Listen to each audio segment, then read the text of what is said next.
नमस्कार, मी डॉक्टर अभिमान पवार, पोटविकार लिव्हर विकार तज्ञ तसेच ऍडव्हान्स्ड एंडोस्कोपिस्ट, गॅस्ट्रोकेअर क्लिनिक मिरज.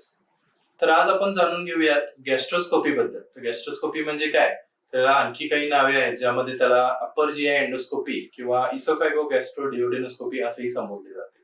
तर गॅस्ट्रोस्कोपी म्हणजे काय, तर यामध्ये एक पाईप ज्याला आपण गॅस्ट्रोस्कोप असं म्हणतो, तर ज्याच्या टिपशी एक कॅमेरा असतो, ही पाईप तोंडाद्वारे टाकली जाते आणि त्याद्वारे विविध ऑर्गन्स तपासले जातात, ज्यामध्ये घसा, अन्ननलिका, जठर आणि आतड्याचा सुरुवातीचा भाग हा सामान्यपणे तपासला जातो. कोणती लक्षणे असल्यास गॅस्ट्रोस्कोपी करतात, तर काही अन्ननलिकेचे काही लक्षणे ज्यामध्ये डिस्फेजिया म्हणजे अन्न गिळायला त्रास होणे, ऑडायनोफेजिया म्हणजे अन्न गिळताना दुखणे, किंवा जीईआरडी किंवा रिफ्लक्स डिसीज ज्यामध्ये खाल्लेले अन्न वर येते आणि त्यामुळे काही कॉम्प्लिकेशन्स होतात, अन्ननलिका अरुंद होऊ शकते, तर अशा रुग्णांना आपण गॅस्ट्रोस्कोपी करतात. याशिवाय जठराचे काही आजार ज्यामध्ये जठरामध्ये काही इजा होऊन वारंवार पोट दुखत असणे किंवा रक्ताच्या उलट्या होणे, तर आतड्यांमध्ये अल्सर होऊन रक्ताच्या उलट्या होऊ शकतात, अशा रुग्णांना ही गॅस्ट्रोस्कोपी केली जाते. गॅस्ट्रोस्कोपीद्वारे बऱ्याचशा आजारांचे निदानही केले जाते, तसेच काही रुग्णांमध्ये याचे उपचारही केले जातात. तर कोणत्या आजारांचे निदान केले जाते, अन्ननलिकेचे बरेचसे आजार ज्यामध्ये अन्ननलिकेमध्ये काही जखम असेल किंवा अन्ननलिका अरुंद झाली असेल, ज्याला इसोफेजियल स्ट्रिक्चर असे म्हणतात. याशिवाय अन्ननलिकेचा कॅन्सर असेल तर याचे आपण निदान करू शकतो.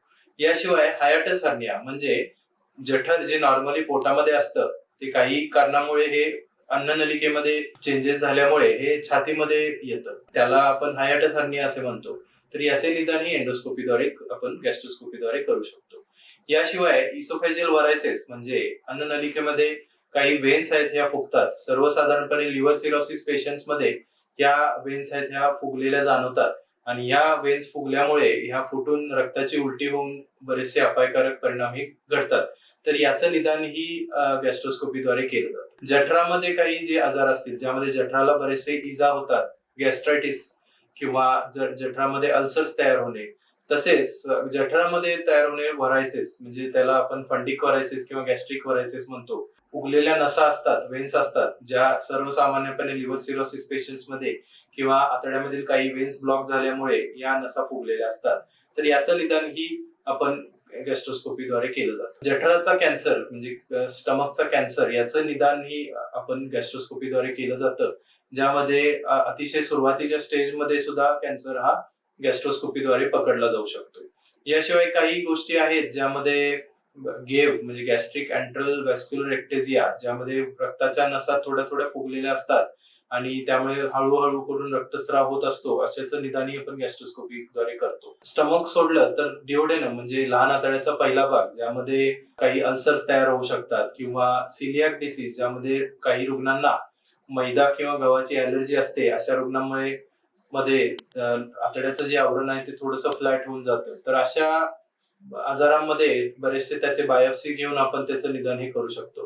जठरामध्ये किंवा आतड्यामध्ये होणारे पॉलिप्स म्हणजे काही प्रमाण ह्या गाठी तयार होतात, याचं निदानही गॅस्ट्रोस्कोपीद्वारे केलं जातं आणि याचे तुकडा तपासायला देऊन ते पॉलिप कुठल्या प्रकारचे आहेत, त्यामध्ये कॅन्सरची काही संभावना आहे का, तर याचंही निदान आपण करू शकतो.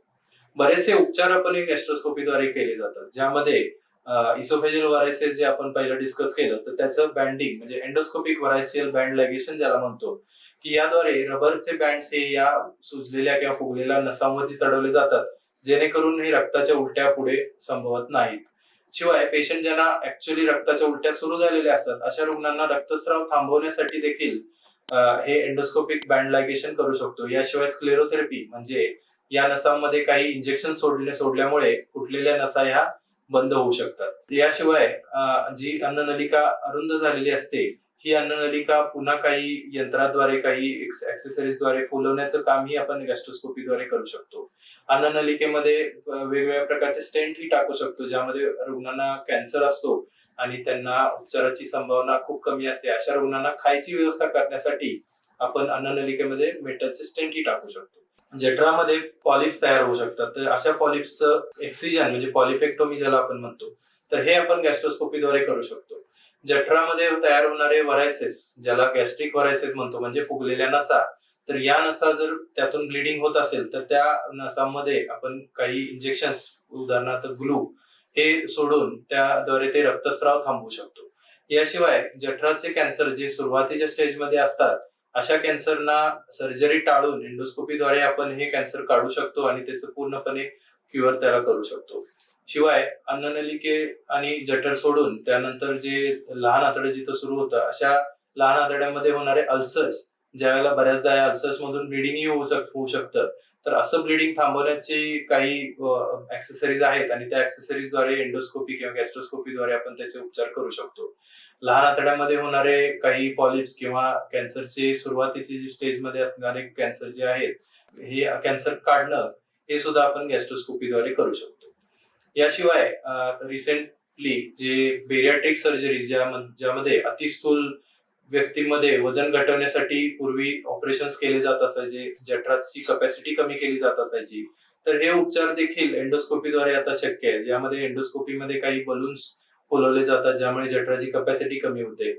याशिवाय एंडोस्कोपीद्वारे जठर शिवलं जातं आणि त्याद्वारे हे जे जठराची कपॅसिटी आहे ही कमी केली जाते, ज्यामुळे स्थूलपणा कमी होण्यास मदत होऊ शकते. याशिवाय काही सर्जरी आहेत जे ऍडव्हान्स्ड एंडोस्कोपी सुरू होत आहेत, ज्यामध्ये गॅस्ट्रोस्कोपीद्वारेच काही सर्जरीज करून ज्यांना गॅस्ट्रोइसोफेजियल रिफ्लक्स डिसीज आहे, अशा रुग्णांना या सर्जरीचा फायदा आपण देऊ शकतो, जी सर्जरी एंडोस्कोपी किंवा गॅस्ट्रोस्कोपीद्वारे केली जाते.